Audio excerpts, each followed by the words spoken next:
Nice to see everyone. I think I'm going to pray for us before we start. Thank you, Father, for this evening. Thank you for those who've come to listen and learn and think about you and your word. And we ask that you would bless us, help us to learn, illumine our minds so that we can understand more about you and this very cool library that you have inspired for us to read. In your name we pray. Amen. All right. So, hey, we picked up some more people. Hi, everybody else that's come in. Nice to see everyone. I can't even see everybody. I just see mostly myself, and I don't know how much further this goes. Let me just see. Oh, yeah. Lots more people. Okay. Crystal and Sarah and Matt and Rodney and Dr. Karen Blaze. Everybody, nice to see you. Stacy and Jen and Michelle and Andrew. And yeah, okay. We don't need to tell every single person, but it's nice to have you. This is our second week that we're doing this, and we're talking about Genesis, interpreting Genesis. And I got some feedback last week, other than the technological stuff, which was just us trying to figure our things out. My stuff that I need to fix this time is I need to go a little bit slower and to walk you through some of these cool things in Genesis instead of just jumping ahead to the stuff that I want to do. So I'm just going to slow down. We're not in any hurry to get through this book. You guys will love the cool stuff that I'm doing in verse 2 or verse 30. So hopefully, so we're just going to back up. We're going to review a little bit this time for all of our new people, and especially for those of you, the rest of you too, because you don't know what's happening. So let's back up to Genesis. You remember that last week I talked about the greatest possible movie series out there being Star Wars. We talked about all that. Remember that? And if you disagree with that being the greatest movie, then you're just wrong and dumb, and then you shouldn't be here listening to me. So, but here's the key thing. Oh, by the way, does everybody have notes? You can get them off the main page if you want them. All right. So I haven't liked their page. It's Tuesday School on Facebook. And if you haven't liked the page, yeah, Travis says you're supposed to like it too. But on that page, Tuesday School, you can find these notes that will help you walk through what we're talking about today. It's just a word or two here and there, so you don't need it, but it's helpful. So the first thing on that page says the story is told where? We're right here in Genesis chapter 1, verse 1. So where is the story told from? Does anybody remember what we're talking about here? Because this is key principle of interpretation number 1, right? Who is this being written to at what time period? It's not written to you. It's written to a specific group of people. So who is that? Go ahead. All right. Israel, while they were in exile. Right. Okay, so this is a really important thing, right? Because normally when we think of this book, we think of it being written by who? By Moses. Right. So Moses may have had something to do with this book, but certainly not the copy that you have in front of you now. Okay, that has been edited for hundreds of years past that time. So this is now a story that has been transformed over generations, over centuries, to try to say, hey, here is where we started from. Here is how this all started out. Here is the trauma that we're going through, and here's why we're going through this trauma. Okay, so I said this first chapter, this is what I talked about last week. The first purpose of this first chapter is to tell us that we're supposed to worship God and God only. All right. So in this chapter, what we mean by God is this, right? El. So this particular one is going to talk a lot about El, verses chapter 1 through chapter 2, verse 4. Okay. The next chapter is going to talk about another God. Okay, they're the same God, but we're going to talk about that when we get there. But they're very different in what they're trying to get across. So this God here is the God that we care about right now. And he is saying, I am the one who should be worshiped above all others. That's what Genesis 1 is about. Okay? So, and why are we supposed to worship him and him only?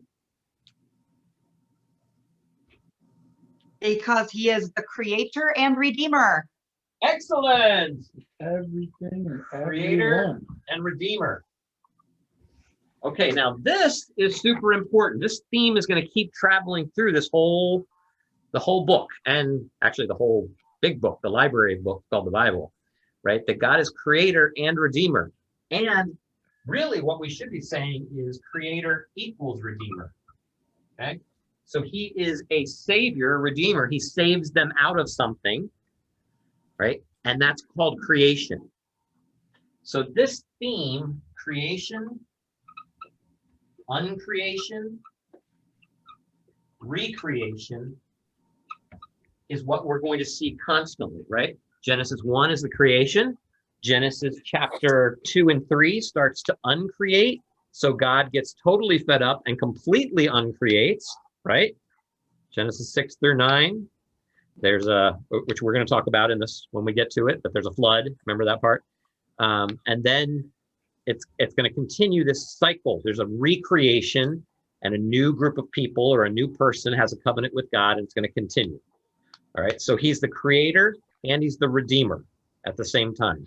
So when Moses goes through the Red Sea, what's happening? He's being redeemed, right? Or they're being recreated on the other side, a new group, Israel. Okay. So on the notes, I have this little thing that says, let's see here. The Old Testament is Israel's story written in light of national trauma, which is the exile, to encourage continued faithfulness to God. Right? This is all just background. I'm giving you big picture stuff. We're going to jump into the weeds in just a second. But it's very important to realize this is happening during national trauma. That's why they're writing this. For people who are in exile and don't know what's happened. Well, how did we get here? Why does God not love us? Is God ever going to bring us back? What's he going to bring us back to? What should we be expecting? Okay, because we're missing out on the favor of God right now. That's what they're dealing with. Oh, What's the favor of God? What is it that they're missing out on specifically that they need? The temple. Good job. Right? They need the sanctuary. They need the place where God dwells, because that's the whole point of the Bible is, where will God dwell with man? That's what we're waiting for. We're waiting for this dwelling place to happen, right? Okay, so we asked this question last week. Is this not a story about creation ex nihilo? You know that term? What's the terminology mean? no, nothing. Out of nothing. Right, all of you with your muted things, you got to unmute them faster. You can't just talk. Yeah, unmute quick and then go back. So it means out of nothing. So God has created out of nothing. Where do we get that idea? Do you see that in Genesis 1? And I fully recognize we haven't started reading the text yet, but most of you probably know Genesis 1. Does it say he created out of nothing? He created everything. There was nothing, and he's just created everything. Okay, but Vapors, is that an maybe? assumption you're coming to the scripture with, or does it say that? No, it says he's hovering over the waters, so there's something there already. Right. So, without form. But there wasn't any light or darkness or anything yet. That's right. So there's no light or darkness. Well, there's darkness, according to verse 2. Yeah, right? there was Which we haven't no read yet. light. That there's no light. Is this the part where we talk about the tohu babohu? I think this is definitely where we're going to need to talk about that. I've got that down 2 lines underneath Okay. that. But isn't this about creation? So where do we get this idea? This is a very important theological concept, right? In almost all religions. I mean, not all religions, in all denominations of Christianity. That God created out of nothing. Where's it come from? I think I learned that 60 some years ago. Yeah, right. And maybe that's where it came from. Whoever your pastor was just told you that that's what it was. Augustine. It's always Augustine, right? It's probably Augustine. Yeah, he may have said that. Yeah. It was without form or void. Yeah, Right. but we're talking about creation out of nothing, ex nihilo. Right. So we've already said that it doesn't say that in Genesis. So where did we get that idea? Well, isn't that the words without form or void? Is that what we're talking about? No. The very No. first words? Nope. That's tohu and bohu, like you said. Oh, formless, empty darkness over the surface of the deep is what my version says. Yeah, but that doesn't say out of nothing. That says out of water and formless something that's formless. Doesn't say out of nothing. Psalms 33:6. Okay, what's that say? By the word of the Lord, the heavens were made. Just from his word. Okay, so that's not bad. That's kind of, I mean, it doesn't actually say that it was out of nothing, and that word is made, is formed there, right? And then you So- have John 1. John beginning. 1 is probably your best one. Yep. Who said that one? I did. I can't see everybody, so I can't tell who's Oh. talking. Karen. Oh, hi, Karen. I Hi. gotta change my, no, I still don't see you. Oh, well. Anyway, yes, John 1. So what happens in John 1? In the beginning was the Word was God, and the Word was with God. He was with God in the beginning. Through him, all things were made. Without him, nothing was made that has been made. All right. Without him, nothing was made. Oh, now I can see everybody. Hey, and Travis is very helpful to me. Okay, so that's where we get this idea, right? John 1. Most people think it's a Hebrews 11. If you read there, it says that he made things out of things that were invisible. Colossians chapter 1 says something like that. But all the texts, except for John 1, I think kind of lead us to think that he's making something out of something else. John 1 says at least he started everything on his own. Okay, so John is interpreting Genesis in this particular way. But Genesis isn't interpreting itself that way. And nobody else is interpreting it that way. John is doing something. Now, how do we know that John is talking about Genesis 1, by the way? We'll know it in New Testament, but there's lots of people that interpret it that way. Oh, yeah, right, but not in the Bible. Okay. How do we know John is talking about Genesis? Just trying to get you to start thinking. You remember John, in the beginning was the Word, and the Word was with God, and the Word was God. All things were made by him. Without him was not anything made that was made. The three words in the beginning, right? Very good. Yep. John is definitely copying Genesis 1. He wants you to think of creation as this Jesus. Jesus is, in fact, he's going to say, is the first creation of God. Okay, we're not going to talk about the theology around him being the first creation, but don't worry about it. It doesn't mean that he's actually created. It's simply a way of saying he's preeminent. He's like the recreation. He's this. After all of this has happened over and over again, he's the ultimate one. Okay, so creation ex nihilo, maybe through John, but that's not what Genesis author is talking about. Okay, because we're about to read verses 1 and 2. So is it even really about the beginning? So let's read verse 1. Okay, we can stop in verse 1 for hours if we wanted to, but none of you will ever come back on here if I do that. So let's go ahead and quote it. Somebody quote it for me in Hebrew.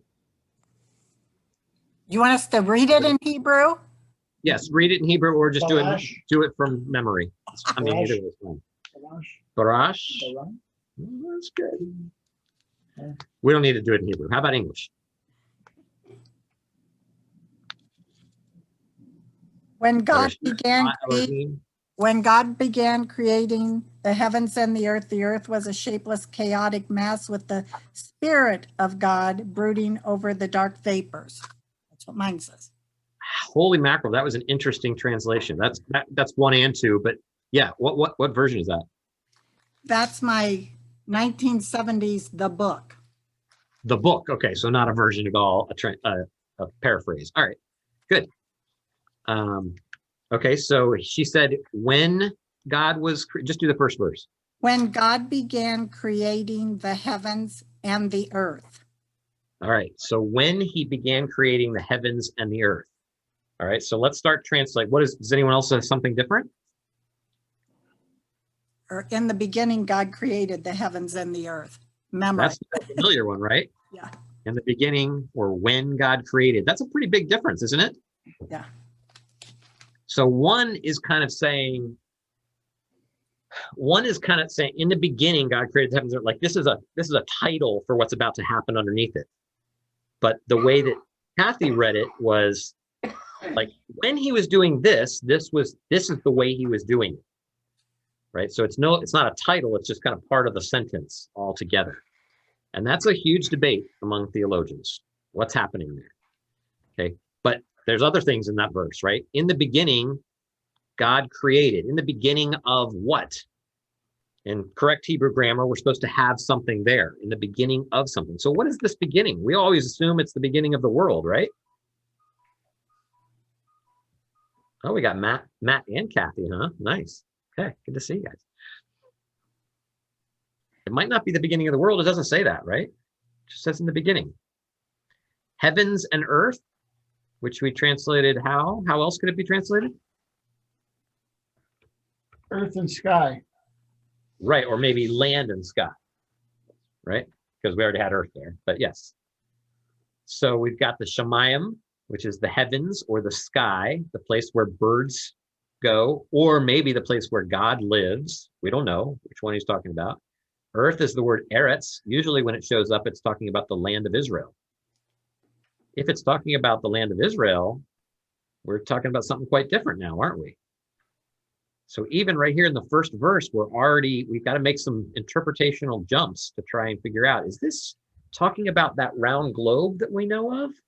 Or is this talking about God's world and our world, whatever that looks like, flat and flat? Or is this talking about Israel and the rest of the world? Or Israel and sky? But if it's talking about Israel, we've got some other things going on here. So is it really talking about the beginning? This is pretty important because remember, when is this being written? Why? During the exile. During the exile, right? So if it's being written, if I'm correct, right? This is another interpretational view. If I'm correct and it's being written during the exile, why do they care about the creation of the world? Why are they telling them that? There's a reason for this writing. Remember, ink isn't cheap. Paper isn't cheap. If they're writing this, they're trying to get them to think about something, and maybe not just the creation of the world. Maybe there's something extra.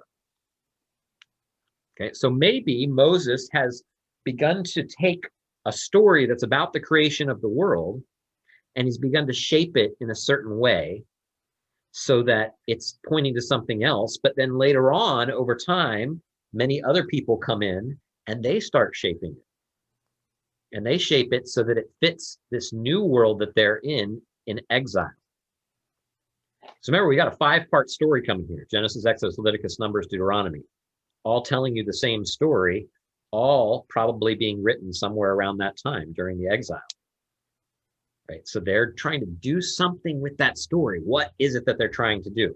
So verse 2 says, right, in the beginning, God created the heavens and the earth was without form and void.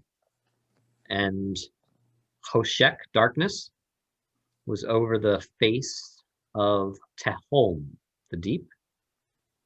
Right? Something like that. All right, so we've got these really weird words that we talked about last week, so I won't dwell on them too long, probably. But that's formless and void. And Stacy, I think, nailed it. She got the Hebrew there. Does anybody else remember it from last week, or from your brilliant, or from the outline? It's right there. Tohu. Tohu. Where's my Tohu. okay. Tohu vabohu. The va here is just and. Right, so it's tohu and bohu, which means formless and void, right? You know what that means. Formless and void. Or how did Kathy say it? She had a cool paraphrase.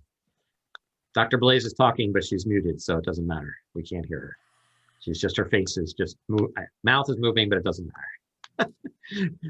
Shapeless, chaotic mass. Awesome. Okay. Brooding over So the dark shape- vapors. All right, dark vapor. Ooh. All right. So now remember, this is just one person, Kenneth Baker, who wrote the book, right? His version of this. That's his interpretation of it. He's not a Hebrew scholar or anything like that, but still did a great job. I like it. So a chaotic mess. Tohu vabohu is chaos. All right, so here's what you're supposed to picture in this scene. This, by the way, is very important to everyone to realize. This is where I'm not allowed to write because there's a glare on the board. So But they can't see it because it's glare. they can't see it, right? Okay, so what we have is God creating land and sky, or heavens and earth, and then that he is the earth, the eretz, the land, was without form and void, or tohu vabohu, so chaos, and there was the Spirit of God, right? So that's the ruach of Elohim, or El, which we had here before. The spirit or breath or wind of God is over the face of Tehom. And you said water vapor or black vapor, something like that, dark vapor. Dark. Okay, so that word Tehom probably is connected to an ancient God there, because remember the point of Genesis chapter 1 is to say how great God is, right? Over all these other gods. So this is one of those great gods in the world that they're living in Babylon, okay, Tiamat. And this is the same, I'm not going to do the Hebrew for you, but they look very similar. And actually they can be the same word. Okay, so maybe he's saying the Spirit of God, the wind of God is over top of the God. And we're going to see Yahweh for lots of different centuries, lots of different texts where Yahweh is over the waters, right? Think of Job, think of Psalms regularly. Think of Jesus, by the way, walking on top of the waves, which is awesome. If you're supposed to see that, both of the times that he ends up on water or telling the water to be quiet, right? This is God himself shushing the waves. It's a beautiful, beautiful experience. So, but Tohu Vabohu is this, you when you guys go to the beach, right? You guys all been to the beach? Probably Indiana people, not very often. Yeah. All right. Jim Baker's been to the beach. Yeah. Do you still live in Florida, dude? Nice to see you. All right. Good to see you. Yeah. So he's been to the beach. So yeah. Anyway, when you're like bodyboarding, surfboarding, whatever, and you catch the wave and you're sitting on top of the world for 3 seconds, right? And then you fall and you're going, right? And you hit the ground and then you don't hit the ground and there's sand all hitting you in the face and the water and you can't see and you don't know which way is up. Those 3 seconds where you have no idea what's going on and maybe your heads, you still got like little stars going over your heads at the same time.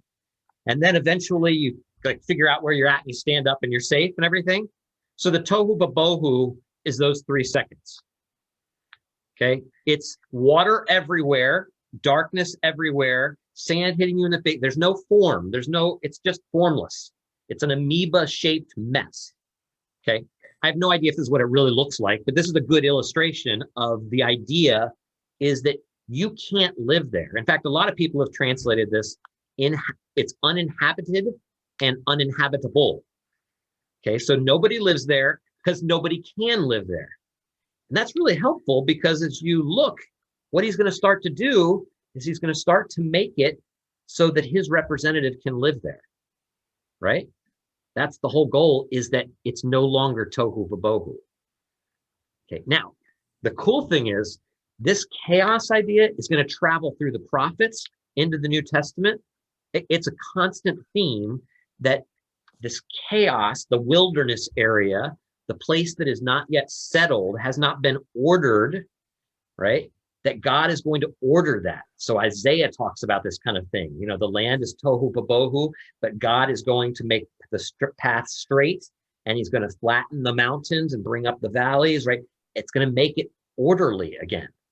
So this is what God is doing in this passage. He's crushing the head of Tiamat, okay, or of Leviathan, which you've heard of, or of Marduk is doing that. Remember I told you about Marduk? I said it's not Marmaduke. Marduk is one of the gods. He's not a big dog. but Marduk actually beats up Tiamat and spreads Tiamat, puts half of it up in the heavens and half of it on the ground. This is for the gods to live up here, and here's where the people live down here. Okay, that's in the Babylonian myth, Mesopotamian myth, the Levant, all of that mythology at that time. And that's what's going on here. Like, it's a little bit of a dig, I think, from a literary perspective. This is what the author's doing. He's messing with the world that they live in, and he's creating his own world where Yahweh is above all of these things.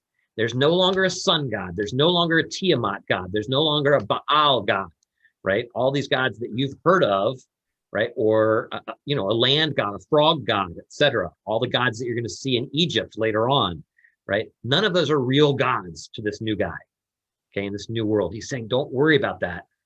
This God is so much better because God is doing something. He's arranging something so that God can dwell with man. So he's creating a world so God can dwell with man. This is the theme of the Bible.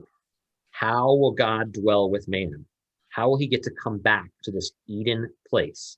And we don't have Eden yet. That's a second creation story. We're not going to get to that to next week, but it's awesome because what he's doing in Eden is really obvious. But right now what he's doing is taking heaven and earth and he's pulling them together so that both God and man can live together in the same place. That's the great blessing. Okay, now you know that they're going to mess it up and they're not going to get this great blessing anymore. But that's going to be the rest of the story of the Bible, right? Is how do we get back there? And in exile, how do we, literally, how do we go back to Eden? How do we go back to the land, Yisrael, right? To Eretz Yisrael, the land of Israel, which is what Eden is. Stacy has a question? Yes. So where in the Bible did you find the gods of Marduk and Tiamat, or did you just learn those studying Babylonian mythology or other religions of antiquity? Yes, the second one. It's not in the Bible. Marduk and Tiamat are not in the Bible. Some of the others are. Baal is in there. Molech is in there. Pleiades. You've got lots of different gods that are mentioned in there. But Marduk and Tiamat are not, unless this is an actual connection to Tiamat. Okay. Well, when you were talking about the ripping and everything that was going on with the gods, I was just wanting to make sure that you were paralleling that to something that was actually written in the Bible that we have. Those are actual texts that come before our Bible in Ugarit. Okay. So these are Mesopotamian myths of the time. Okay.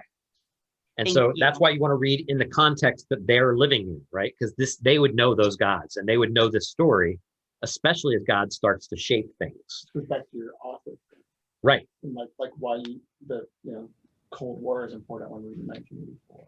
That's right. Yeah, we were talking about the knowing 1984 is about the Cold War, or knowing Orwell's book, Animal Farm, is what we were talking about, right? Or knowing, I don't even remember what you had the Brave New World, I don't know. which one? Brave New World? No, Huxley. No. Wizard of Oz we talked about, Wizard and of Oz. gold and silver, and you think it's something else. Anyway, I don't think it's something else. I have to make it fun. all right. So there are all these different, if you know what's going on in their world, you know that the story is telling you something more than it is on the surface.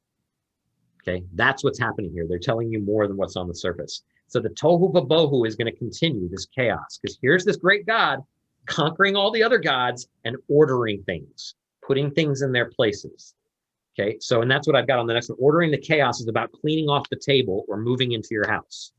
So last week I used the if you want to play Monopoly at my house, how disastrous it's going to be. You can't just play Monopoly, right?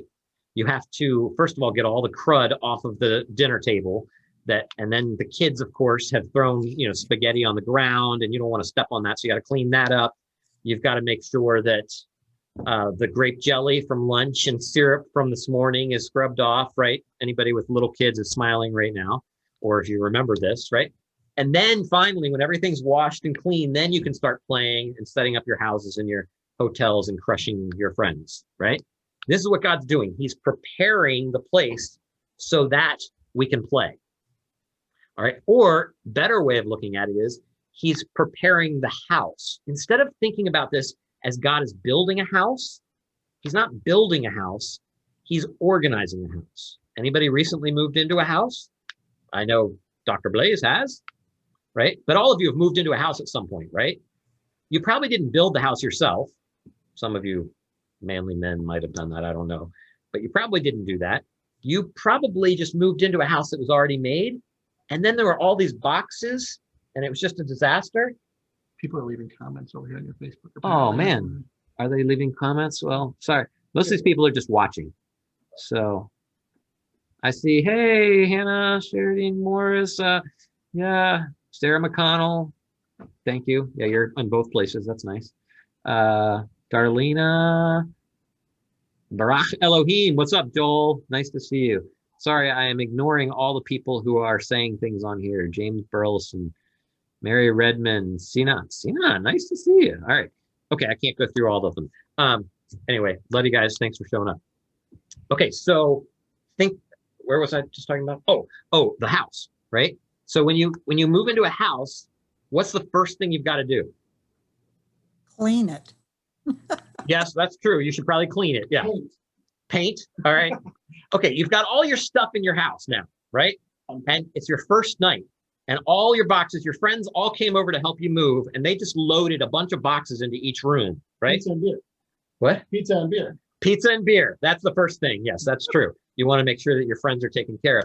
But when everybody's gone now, you got to go to bed at night, right? At some point, you got to go to sleep. So you got to get the sheets out of the box. You've got to get the bed set up, right? Or at least throw the mattress down, something like that. You've got to clear the boxes so you have a path to get in. And the next day, you've got to open some of these boxes and start putting them on shelves and getting them in the places. And, the final thing, at least it's putting pictures up on the wall. Some of you have lived in a house for like 4 years and you don't have pictures up on the wall yet, right? So this is what's happening here. God isn't building the house. He's organizing. He's starting this tohu vabohu and he's saying this chaos is not going to work like this. The water everywhere, the sand hitting him in the face. I've got a plan for this. So I got to start moving things. Okay, so the Spirit of God is hovering over the face of the deep. He's on the ocean, kind of that tehom, the abyss, or dark vapor, right? Now we're waiting for him to move and do something. And then God said, right, let there be light. Okay, and now we have light. Now we don't have a sun and moon, right? There's no sun and moon yet. What day is that? Day 4. Okay, so this is pretty significant too. Now, what I have here, I have the author is picking a fight. I don't like your sun and moon God. I don't like your Marduk God. I don't like your Tiamat God. We kind of just talked about all of that stuff. Okay, but we didn't say sun and moon. So sun and moon is that, it is, in Egyptian mythology, like Ra, you've seen the mummy before, right? So you actually know a little bit of that stuff. So everybody has a god of the sun and a god of the moon. Pretty much every different religion, and he's busting them. Okay, he's saying God created light, and then on day 4, God created the sun and the moon, but he won't call them the sun and the moon. He won't even give them a name. It's kind of like a little jab. He's just going to call them a greater light and lesser light. And what are they for? If you look at day 4, they're for the keeping of times. Stacy has her hand up. Hi, Stacy. Nope, she doesn't want I it up did, anymore. and then I forgot to put it back down. I already talked to you about that. Sorry. That's all right. I'm not even paying attention. That's why I've got these guys here to help me out. Okay, so the back side of my page has nothing on it. I guess I need a second page.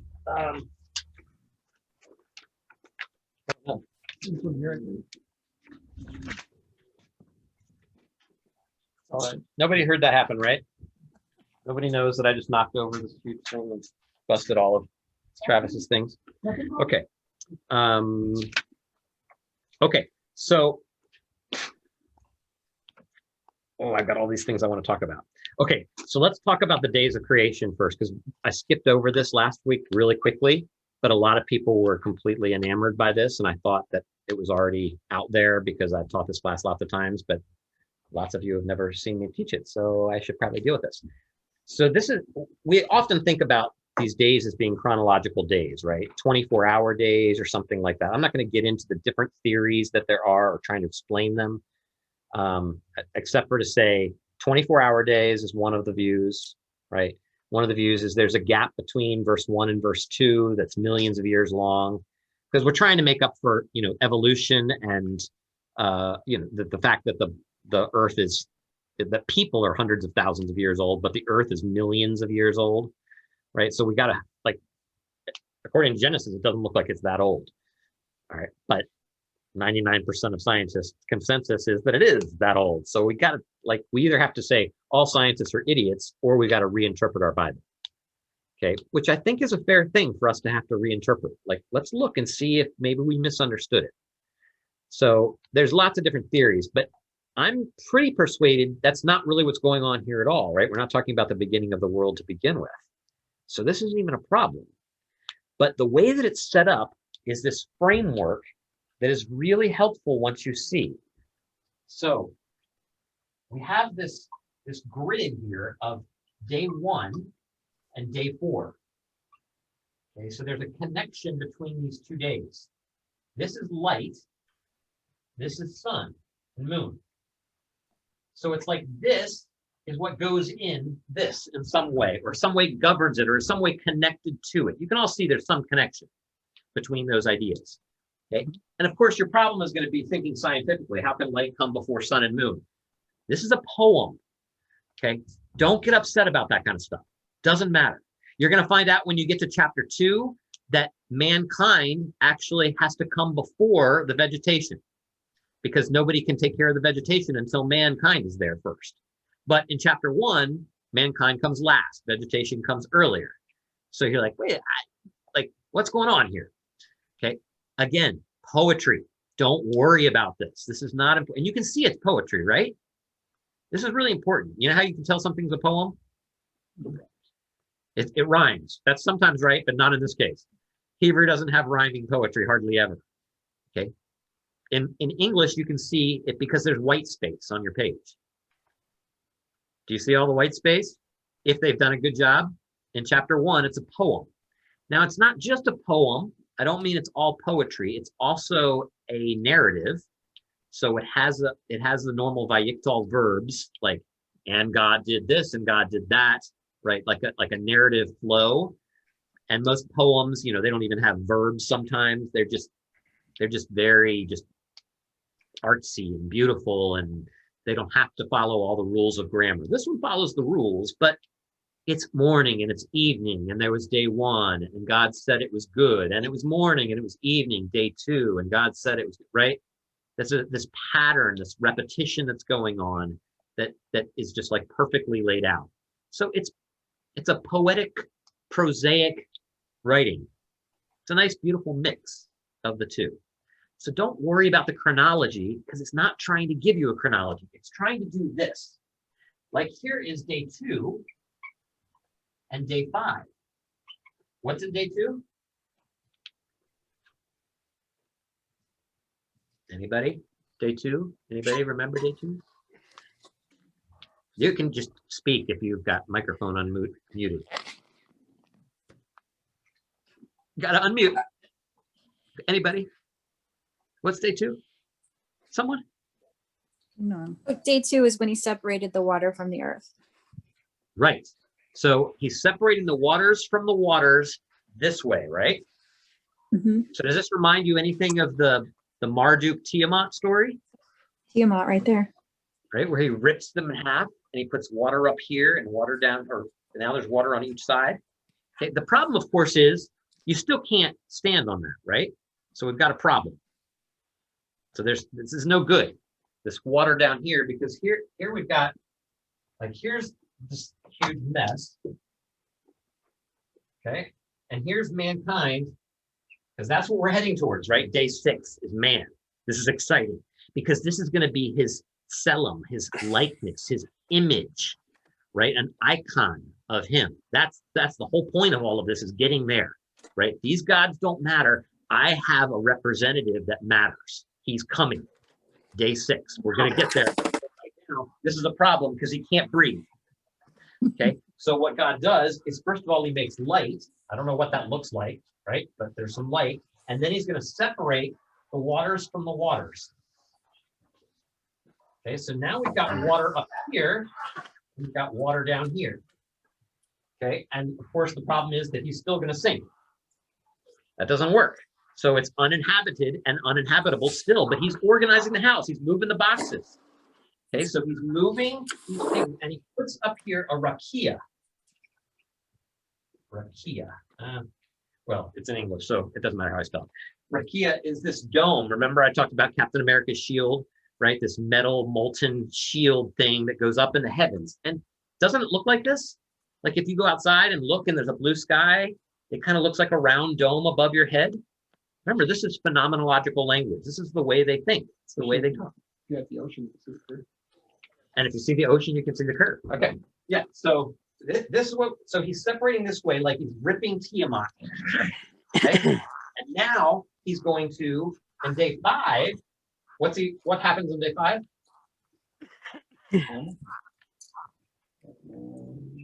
He filled the skies with birds and the waters with fish. Right. Yeah, you guys don't have to raise your hands. If you just speak, it's fine. I don't need, yeah, it's too hard on Zoom to do that. Yeah, so we've got birds and swimming things, flying things and swimming things. So in the water above and in the water below. Okay, by the way, it also says, and he made sea monsters. Anybody see that in there? He made swimming things. And by the way, he made sea monsters. Like, what? Why are there sea monsters in here? Like, why would God make sea monsters? But remember, the sea is this chaotic place for them. This is where we get the idea of Tiamat as a sea monster. It's a dragon that comes up out of the sea, or Leviathan, or Yam. Yam just means sea, but in this mythology, it's a monster that comes up out of the sea. A 7-headed monster you see in Greek culture, right? But also here, Leviathan is a slithering serpent. Read it in Psalms, that has lots of heads, and God is cutting them off. Okay, now you don't, if you've never heard this stuff before, you might be thinking all of this is real. Okay, this is literary.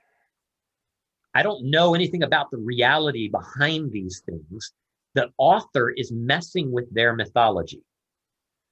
Okay, and so he's trying to make us see that these things belong in here, and the sea monster is still this chaotic, disastrous mess down here that can go up and eat him. Okay, by the way, it happens a lot in the Bible, right? The sea monsters come up and eat people, and actually it comes out of the ground too, like Korah's rebellion in Numbers chapter 15, right? Anyway, we won't talk about that. All right, so day 2 and day 5 are connected, and as you might suggest, might be obvious to you at this point, day 3 and day 6 are connected, right? So what happens on day 3? Land. He separates the waters from the waters this way, right? So that what could happen? Land. So land. Yeah, I heard somebody say that. Yeah. And So he the makes land. lights. So the land could appear and plants. Okay. Actually, it's not going to be in the water. It's going to be over here. So now man can stand. Now we've got a place for man to be. So each one is now inhabiting its domain. Okay. It's in charge of, it's subduing its section. Okay. Which subduing is a huge word in Genesis 1. Right? That's what they're going to be called to do, to take care of their particular domain. Right? So now we have this representative here. So this is all supposed to lead us to this, right? Rest. Because that's what happens after you've moved into your house. Right? You've organized it, you've got a place for everything. Finally, you're like, the pictures are hung. I can relax. This is the phone. This is the house that I wanted. Right now, before this, it was just a disaster. It was tohu vabohu for sure. Right, but now we can live there. So everything's good. So then he gets to verse 28. I'm not looking at my Bible. I think I've got it right. Let us make man. Oh, that's the cultural 26. mandate. 26. Yeah. Yeah. Right. Cultural mandate's pretty important too, but we're not quite there yet. That's the be fruitful and increase. So God created man in his own image is 27. 26 is let us make man in our image. And somebody asked about this last week. Okay. Verse 26. What in the world is the let us part? Okay, let us. Who is the us? We've got man, kind of. We don't even have a name for man at this point. We've got some animals, I'm guessing. And we got God, Elohim. So now we have let us make man in our image. Who the heck is God talking to? Is this the divine council? This is the divine council. Okay, so now we have this new motif that exists in scripture and throughout the ancient Near East. Ancient Near East is ancient, old. Near East is this area of Israel, Mesopotamian Valley, Fertile Crescent. You know your history, remember, from, We call it I don't know. Middle East now. the Middle East, right? It's where civilization began in a lot of these history books and stuff, right? So we have in their world, they have this council of gods that sit King Arthur style around a round table, maybe. I'm making up how they're sitting. Okay, but yeah, like a table like we've got right here. And the gods have discussions about things. Now, that should be a little bit worrisome if you haven't heard this stuff before. Like, oh, so there's lots of gods. Again, literature. Remember, it's literature. Okay, and there's a huge difference between this text and the ancient Near Eastern texts that normally talk about this, because doesn't seem to be a lot of equality here going on. So God says, let us make man in our image. That is, we're going to do it. It's just a statement. Okay, now you can find the council motif all over the place. Okay, there's several other places where gods come. It's definitely the picture of Job in chapter 1, where Satan comes into the council of gods and speaks. By the way, Satan's not, the devil or the demons in this particular section. He's just an adversary. It just means Hasatan, and means the lawyer, the guy who's bringing, lawyer, the bad guy. I'm in a lawyer's office right now, so he's the one giving us all this stuff. So we don't want to say too many bad things about the lawyer. So it's in Job, it's in Samuel, where it's in one of the prophets where I can't remember who says that he's going to go and he's going to put a false prophecy in somebody's mouth. So this council motif shows up, and you can find it without too much problem. Here it is. Let us make man in our image. So then, if that's true, right, that he's making man in his image, what does it mean for him to be in someone's image? And this is something the Bible continues to mess with and interpret throughout all of its books. Not every single book, but throughout the history of the Bible, we've got these questions of what does it mean? Paul talks about the image of God, right? So in this one, it says, let us make man in our image, in our likeness, and let them rule over the fish of the sea and the birds of the air, over the livestock, over all the earth, and over all the creatures that move along the ground. Birds, fish, and all the animals that are there, right? That's what he's supposed to rule over. Now, this is big. This idea of likeness and image. Image being the word icon, likeness being the word selim. Okay, you don't need to remember any of that stuff. But icon makes sense to you, right? We use that today, right? An icon is, the image of you. You've got an icon on the of Microsoft Word or whatever. These icons, they're an image. They're representative of whatever the larger thing is. Okay, so this is what's going on here in Genesis. We don't want to ask what's going on in Paul. Paul and the apostles in the Second Temple period, they're interpreting the Old Testament in very unique and beautiful ways, because they have something they've figured out that we don't know in the Old Testament. That is that Jesus has come and he's the king, he's the Messiah. And so they are re-looking at the Old Testament in a new way. But right now, what we have here is God's plan that his man would icon him, would be a representative of him. So here's your application, right? This is your job as kings, as vice regents under God, to be the likeness or the image of God, to represent God well in the world. This is the whole call that you're supposed to be. You are in between God and the animals. Okay, so here you are, you're sitting in between, and you're supposed to subdue everything else. Yahweh, or El, is way up here, although in chapter 2, he's going to come down here, right? He's going to become very intimate, no longer that transcendent. He's going to walk and talk with Adam and Eve. Okay, that's huge, and that language is very Levitical, walk and talk, but we'll talk about that. Because he's creating something, he's creating a place where God and man can come together.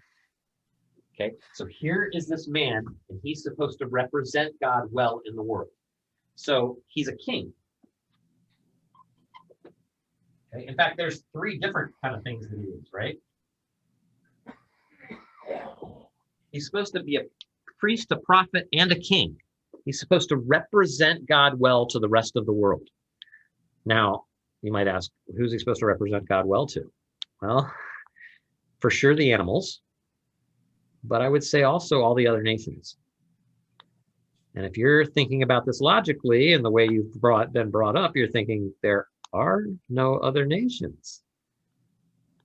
And what I'm telling you is this is not a creation story of the first man. This is the story of Israel.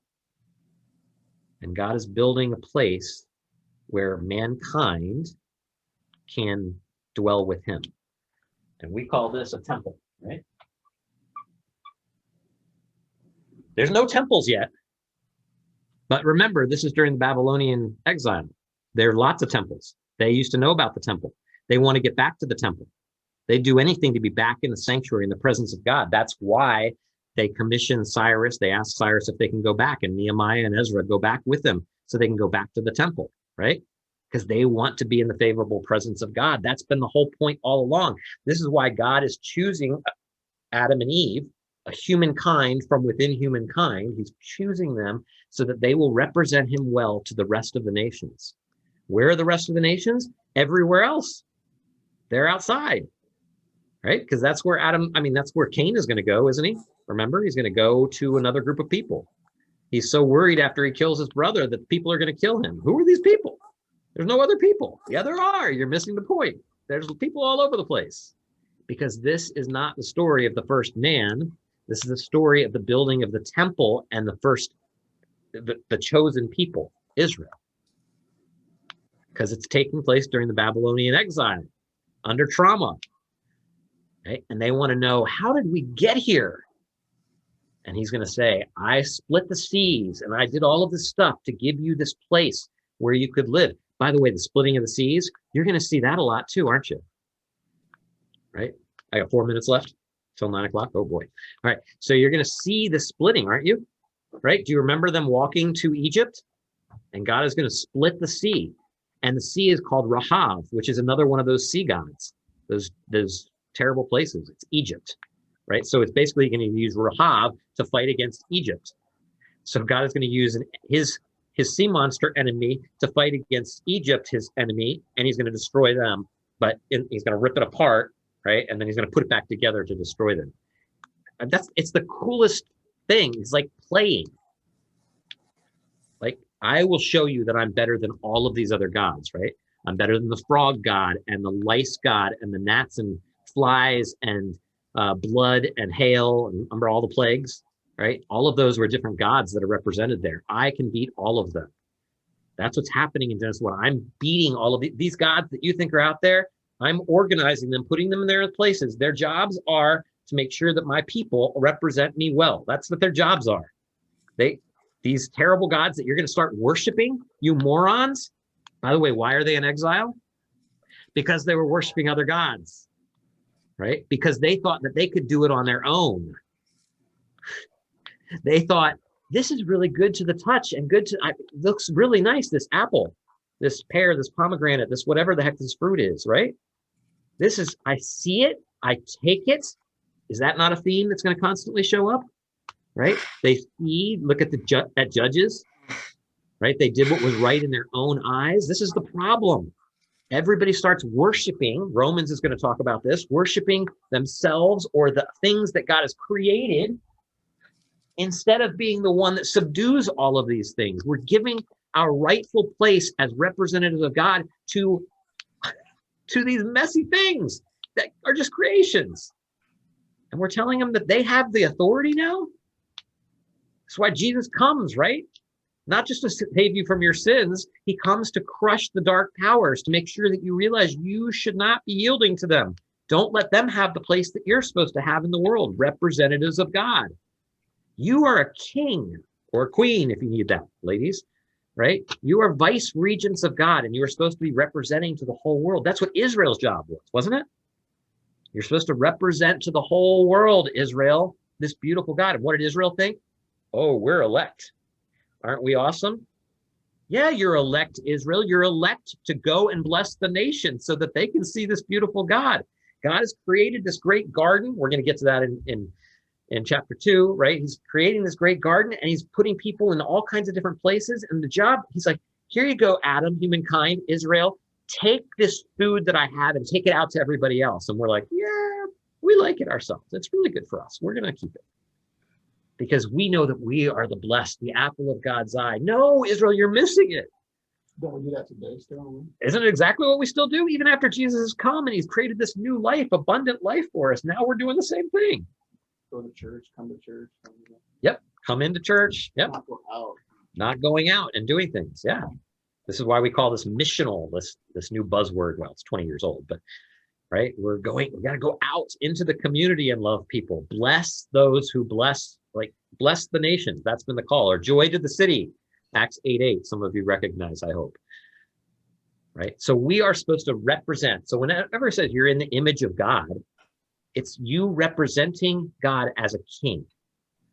And this kingship idea, like an emperor would come in and he would take over a land like Israel, and then he would put a statue in Israel, right? So that every time anybody walks by that statue, they would know, oh, Caesar's, that's his icon, right? He's in charge here. And sometimes the emperor would leave a real king, like, I don't know, Herod, for instance, right? And he would say, you are my icon. You are my representative. Represent me well. If you don't represent me well, I'm going to bring my armies in here and crush everybody. So you are a picture of me. How are you picturing God? How are you a picture of God? All right. Yes, I know it's got to be 9 o'clock. I'm just. Well, that was a lot. See if people have questions. Since that was one of your things. That I needed to, yeah, you even asked me that earlier. So yeah, does anybody, maybe I will write down some questions and make sure I come back to them if I can't answer them quickly. Do you have, like I see chat questions, I see questions on the Facebook Live, but I can't scroll through all these right away. So if you want to unmute yourself and ask for clarification on something, I'm happy to try. I wish I could see all of you, Rodney and Lori and another Karen and Jen and Jim, slackers, whoever else is on there. These are all friends of mine, so it's okay. They know me. No questions? How is let us the council rather than, I've also heard it interpreted as the triune relationship of Holy Spirit, Jesus, and God? Yes. I wish I could see who is talking right now. It's Lori Oh, from Poolsville. Hi, Lori, who's not showing me her face. Yeah, I know, because I don't have any makeup on, so never mind. Oh, right. We want to see you without makeup. I understand. All right. Okay, You look fine without makeup. I'm sure I've seen you Okay. without makeup. okay. All right. So, yes. So a lot of people think the let us is just a triune God. So I would answer that. Let's try to be honest with where the text is. And the text doesn't know about a Trinity. Okay. In fact, there is no Trinity talked about in the Old Testament. So yeah, you could say, well, God is the one inspiring the Bible, so he knows about the Trinity, of course. Yeah, but organic inspiration is when God doesn't go beyond their understanding of things, usually. He's, their grammar even. There's bad grammar and good grammar in the Bible. Right. So it depends on who's writing. So he's usually using, we call it accommodation. He's accommodating to their time. Right. So they're not going to understand that. They're very monotheistic, or I might even probably say henotheistic, or monolatrist even. We're not going to get into understanding each one of those things, but they believe in lots of gods, but they just believe that one God is above all those other gods. So they believe that Baal probably exists, but that God is better than him, or that Molech exists, or whatever, Tiamat, Yam, Leviathan, but God is better. Now, some people don't believe that. If there's different ones in Scripture, whoever's writing, some of them would just say, "Oh, they're just made up things." Others would say these are supernatural, real supernatural beings that exist, but God created them. That's what Genesis 1 is trying to say. I created these. I made them, and you guys have made them into something to be worshipped. You are the ones that are supposed to be the representatives. These are not my representatives. But is the reference to the council saying that the council is in fact existing, or it's just a literary thing? Well, so this is another question, right? We're dealing with the text. So I don't know the answer to what's really out there. So that's like saying in Genesis 6, when we're going to get to that, right? That they're Nephilim, the sons of God have come and made out with, taken women for themselves, the daughters of man, right? Are these really angelic beings or gods that have come down, or is this just a literary device to make a larger point? How is it not just another one-up, though? I mean, if this whole chapter is God one-upping other gods, how's that not a one-up on the divine council? I don't need one. I have one in myself. And that is a one-up, because, right, they're not even making any decisions. He's just saying, let us make. He's the one making the decision. In fact, you'll see throughout that whenever Yahweh discusses things with the other gods, he's the one who just decides what's going to happen. So it's just using a motif that everybody would recognize and then changing it a little bit, like, right? You guys think that they're all equal. No, it's like King Arthur, right? And they're all around the round table. They all get to say some things. King Arthur's still in charge. Let's be honest, right? Even on a round table. So Yahweh is still in charge. So Yahweh is the Sean Connery in this, if you remember the Richard Gere, Sean Connery. First Night. Yes. Everything's a movie for me, sorry. Yeah. Good questions, though. So, yeah, there will be a lot of people who will say that's first, let us is the Trinity. And, I mean, in some sense, you could say it probably is, right? Because they misunderstood. But that's not what they were thinking. So let's try to do what they're thinking, what they're saying for their time. And it's a one-up, I think, is exactly what Kathy was saying there, too. Because that's what Genesis 1 is about. And that's what all of this is going to be about, right? How heaven and earth are going to come together and are representatives. You're supposed to be the representative, not these other gods. This is the biggest problem. Paul's biggest problem. I was reading Genesis this morning, in chapter 3, verse 22, it said, "Then the Lord said, now that the man has become as we are." I keep stumbling across this "we" stuff. Yes. I thought it was just God. But knowing good from bad, but as we are. Right, as we are, as in we understand good from evil, and now these people do as well. Okay, but who's the we? Yeah, well, that's what we discussed. Yeah. Well, and also, if God is creating man in their own image, that would make them male and female. So we could assume that the God Elohim is a male and female because that's how he created humans. Except for image isn't referencing like how he makes them, like their body, because he's not male and female. He's a spirit, right? Has not a body like man. It's talking about this idea that they're representatives. So if they're the divine council creating male and female, though, I mean, what would be the difference? What would be the difference? I don't understand the question. Okay, you're saying that, okay, let us make man in our own image, right? Us being the divine council. There are female gods and male gods. Yeah. So who's to say? That's my understanding and my point of view that I hold. And it's not bad, because verse 27 is going to talk about that. We haven't gotten to 27 totally yet, but yeah. So God created man in his own image. In the image of God, he created him. Male and female, he created them. Right. Which is very different, by the way. And this is not what you're saying. I'm just adding on to what you're saying. Your point is very well made. But it's very different than Genesis 2 when he creates man. He's not going to create male and female, is he? he's going to create male, and then male's going to have a problem. Like, oh, I don't have anybody to hang out with. You know, there's nobody fits me, blah, blah, blah. And then he's going to rip Adam in half and make two. Okay, by the way, no rib or anything like that. That doesn't even show up there. It just means the side. He's ripping him in half. He's making two different creatures now. So, but yeah, I think Stacy, there is something to that. But the male and female, I think, are both created as representatives or as priests in a temple that God has now organized and made important, you know, very significantly for them. And this is going to be the big thing. How do we get back to the temple? How does the sanctuary work again? You know, Abraham is going to sacrifice his son almost on Jerusalem's mountain, right?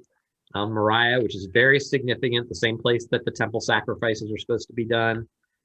So we're about to find out that there are representatives people can be put in the place of, substituting, and a ram gets done. All right, I've talked way past my time. I really want to try to be fair to the 9 o'clock thing. I'll try to stop at 8:45 next time or something and then ask questions. Okay. You can go till 10 or 11 if you want. You've still got my. I have your attention. Yeah. But other people want to put their kids to bed and they don't want to miss anything. I'm like, no, I want to be here. This is so awesome. Yeah, I'm sure that's what you're all saying. So thank you all for coming. It was great to see you guys. I will Thank see you you. again next week. For updates and info, like the page. Yeah, like the page on Facebook, then you can get updates and, you know, in case we're not meeting for some crazy reason, or to get notes off of there like I used today. I'm not saying that I'm gonna do this every time, but somebody said I should, so I tried this week. And you know, I've got no promises. So, but Travis keeps that page pretty diligently and tells us what's going on, and the, you know, the meetups are there, so you just click on them for next week.